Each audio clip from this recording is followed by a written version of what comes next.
go. Just dropped off at Bowen Gulch. Bye, Mom and Dad. Bye. Thanks for being our trail angels. We love you. Be safe. Love you. Thanks. Yeah. Love you. Bye. Oh, it's hard. Alright, I had to stop filming because Ruby was crying and then I was crying and oh, it's hard to leave. Oh, so beautiful out here. We've really been spoiled by my family in Colorado. Loved every minute of it. Didn't want it to end. We only have 160 miles left in Colorado. That makes me sad because this is the part I was looking forward to the most, and it's over. So on we go. It's a beautiful night. It's a cool old barn. It's hard to tell, but all those highest points over there completely burned. And the fire jumped over the Continental Divide and went down into Estes Park, which is kind of unheard of.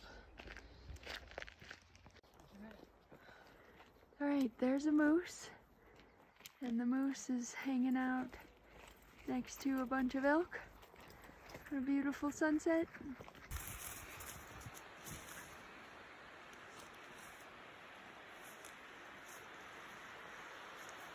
Day 86. We're just about to go over Bowen Pass and spotted these two big boys. Big moose. I don't think we've ever seen so many columbines all in one hillside.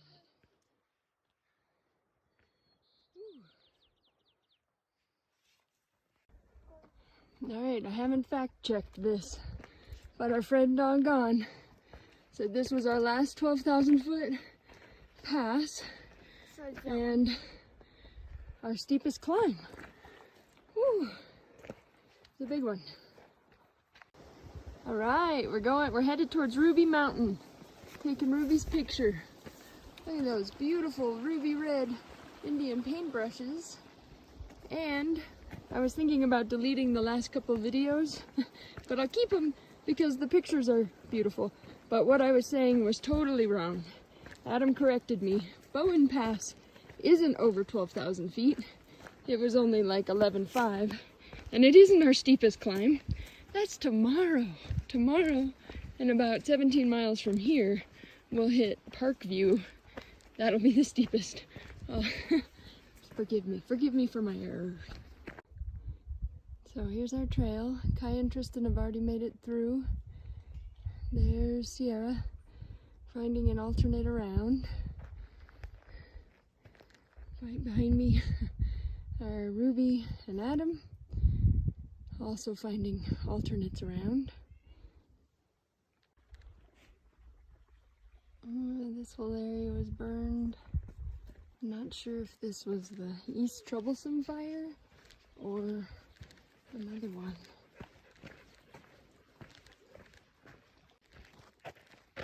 We've been walking through a burn area for about 3 miles.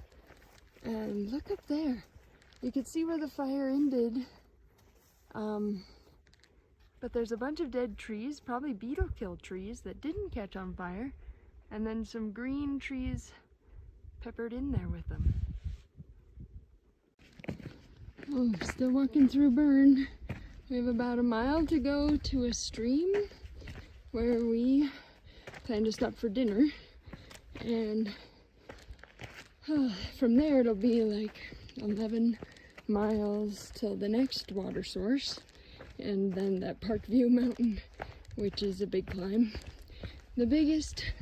We're trying to push for a 20.5 mile day today, which is very painful after as many nights off trail that the kids have taken, and then Adam and I had those nights off trail. So we are spent, and it's been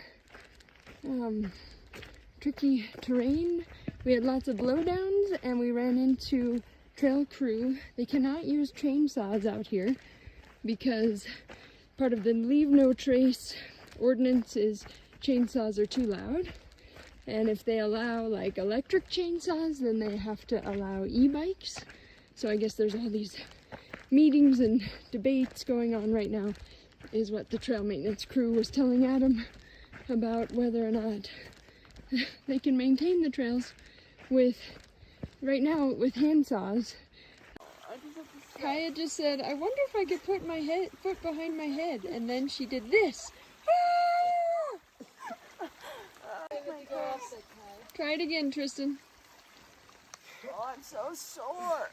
No, you can't. Oh, no, oh, stop it. You're gonna hurt yourself. Look at this poor kid with the mosquito. Move your hand. The mosquito bites. Ah, they're just swollen welts. I just think this rock right here with the moss all over it is so awesome.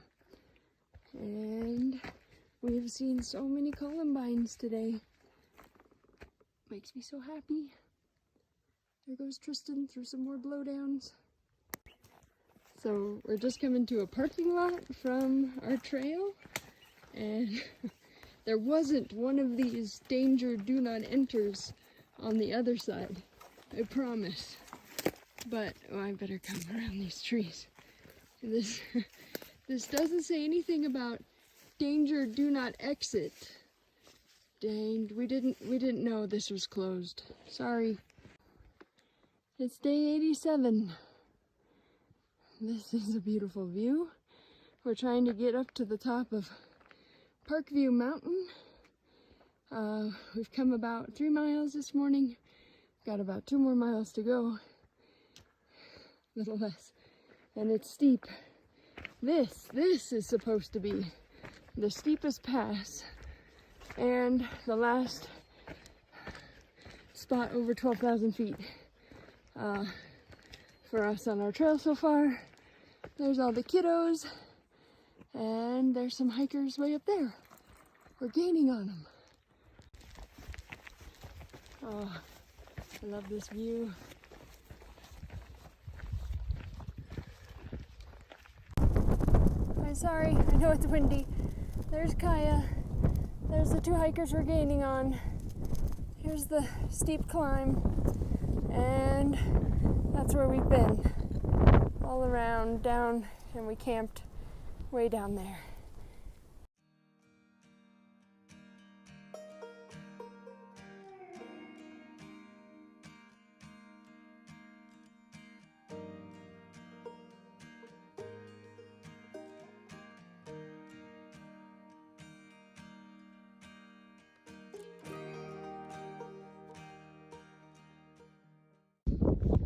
Alright, don't worry about us. We did start going the complete wrong way, but we found our trail, and it's not the one going through that burn section.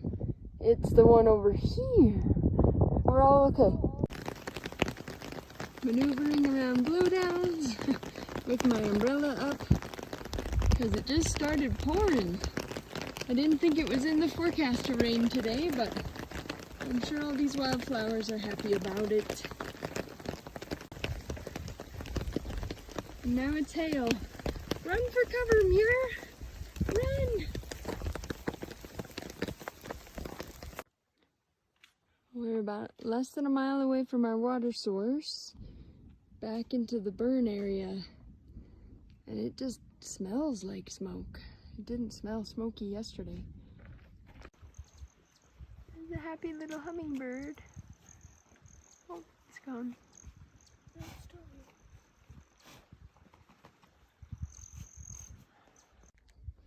Up until now, it's just been pine trees that are burned, but now we're entering an aspen grove. Oh, so sad. We just met a hiker named Pocket Rocket from Germany. It was really fun to visit with her, but she's super fast and is way ahead of us now. This area is so cool, with big cliffs and lots of rocks. And when you have lots of rocks laying around, what do? Build lots of cairns. Good morning, day 88. Whew. We have about 4 more miles of big ups and downs. Just wanted to show you this view. And lots of wildflowers. We camped last night much sooner than expected. It was a 13-mile day instead of the 21 or 21 mile day we were hoping for. But guys, it's been so hard.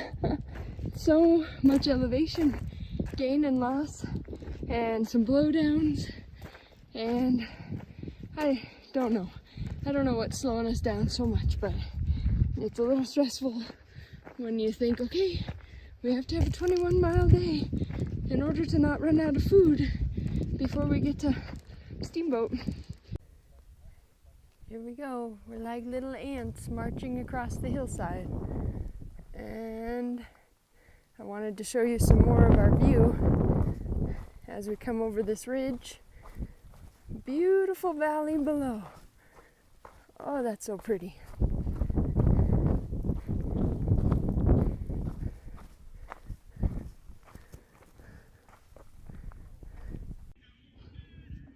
Does the trail look steep from this camera angle? Because it is steep. I don't know how they would get horse riders to be able to be on this section. So way out there, that's where we were yesterday, Parkview Mountain.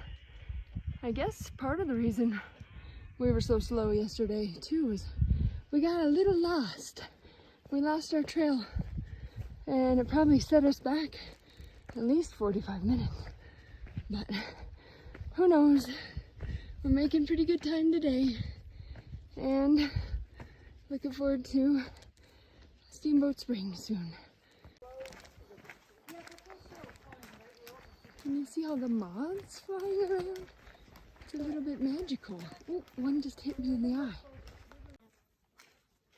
This swampy area is right next to the road. And this is our trail for another 0.7. And then we hit a different kind of road. I wanted to mention that last night we got hit with thunder and rain right about dinner time.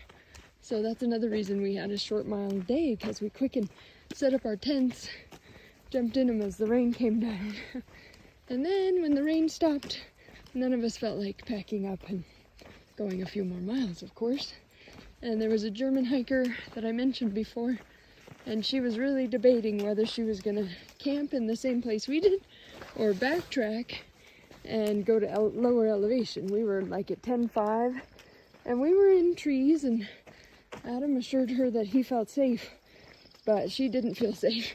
So she went backwards about 1 or 2 miles, and she's like, we saw her again this morning. She's like, wouldn't you know, by the time I got down there, the storm had completely stopped, and she had a steep climb as she was backtracking again this morning. So we've had our dinner, and now we are looking for a safe place to camp. Hi, this is Turtle. We got a hitch into Steamboat Springs, heading to the McDonald's. You're just yawned. And we immediately found out that the Morgan Creek fire blocked the trail, so we had to ask around and find a way around that. Alright guys, here we go. Here's our friends, Taxi Lady and Doggone, and their trailer that they call Ugga. And they are going to take us around the fire closure. We are so lucky to be able to squeeze in with them. We love these guys. Just documenting the craziness. Sierra is loading Mir's dog food into Gatorade bottles. And that tiny one.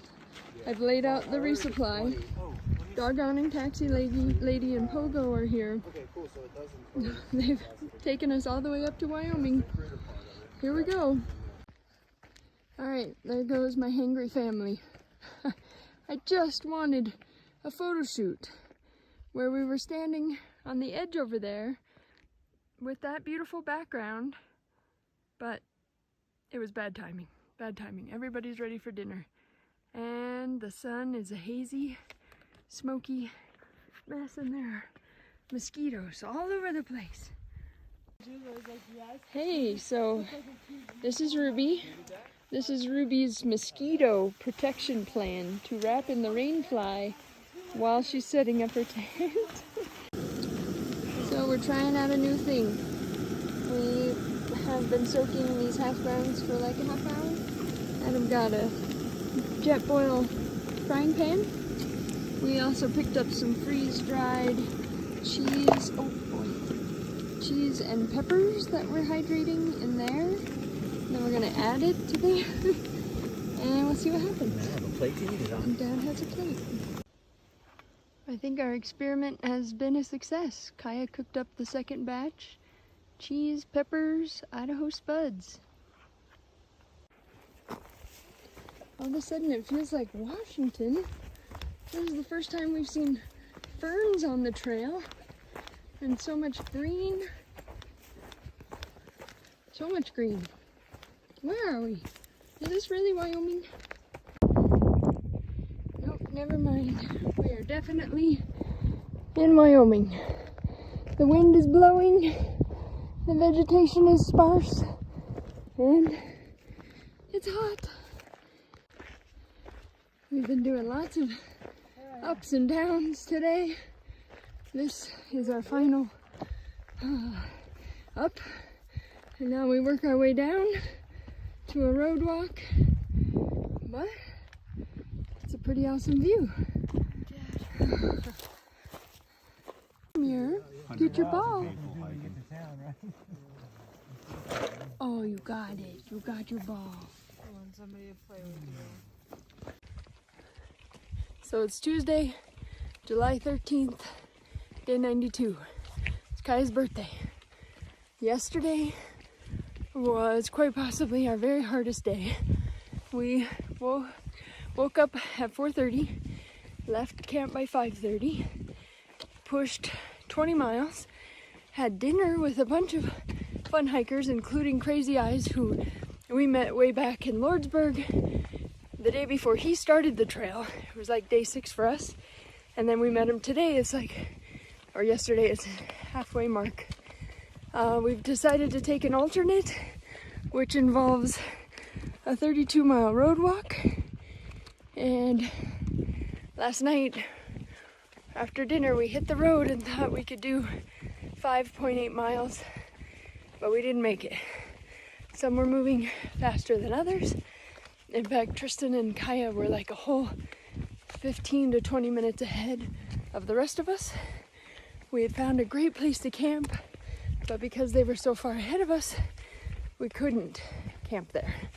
So then, pretty grumpily, we hiked up and we found them waiting, and then in that area, we couldn't find anywhere to camp. So we went up on the side of the road way off and started to try to stake our tents, and the ground was too hard, and it was really windy, and it was kind of starting to rain.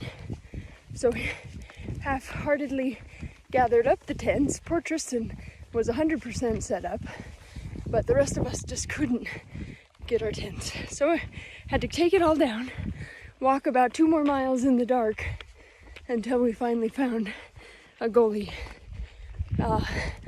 And we didn't get in bed until 10:30. So that was a long day, and it was kind of hard. But looking back on it now, it's fine, everything's fine. So we sang happy birthday to Kaya, but this is what her birthday's gonna look like today. Doggone and taxi lady just pulled up with a dozen donuts for Kaya's birthday. Happy birthday, Kaya. Thank you so much. Well, Whoa, these are huge. Stand. Adam's got his SPF 50 buff on. This is his sunburn tan. A little bit of Eagles, trying to motivate Ruby to catch up with those siblings up there. Oh, it's a long road walk.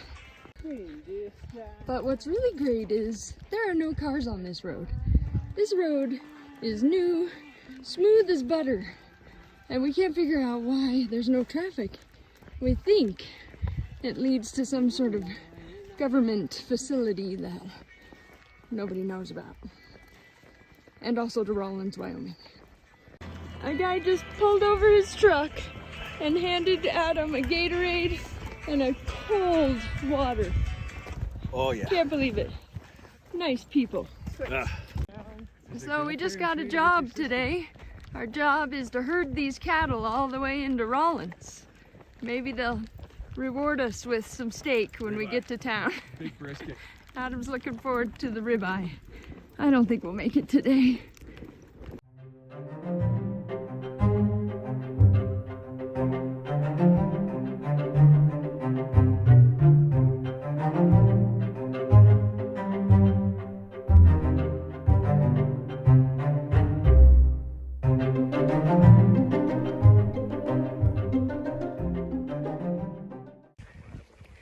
Wednesday, day 93. It's starting to get really hot, but I just found this sunshade on the side of the highway, clipped it to my Garmin, and now I just have to hold it with one little hand. I'm in the shade. I wear my buff when it's windy because I don't want Wyoming windburned. The kids listening to music, sometimes dancing, sometimes running. Mir's got his little booties on. 19 miles of road walk yesterday. I probably should have put those booties on sooner, but it wasn't hot. The highway wasn't hot, it was overcast. So we're hoping to get into Rawlins tonight and find the best possible deal on lodging, laundry, showers, all the things. There's so many things we forget to do when we're in civilization, like wash our Talenti's cups and spoons. That's what we're doing first. There's a cooler up ahead with some water in it left by our friend taxi lady, but there's also a rattlesnake that has been injured but not killed. And Doggone warned us about it, and a car passed us and then turned around to come tell us to watch out for the rattlesnake. So that's what we'll be doing. All right, great news. Somebody put the snake out of its misery. I won't show you that. But here's the red cooler. Okay, today, day 94. We're walking through a tunnel, which is on the Gut Hook Red Line. Good work, CDT hikers. How nice they painted Janita. Thanks. Thanks for doing that. Now we continue forward to this tunnel and to Walmart. Here's the morning routine with Mir with the smile and scratch. Oh, the more I scratch this shoulder, the bigger he smiles.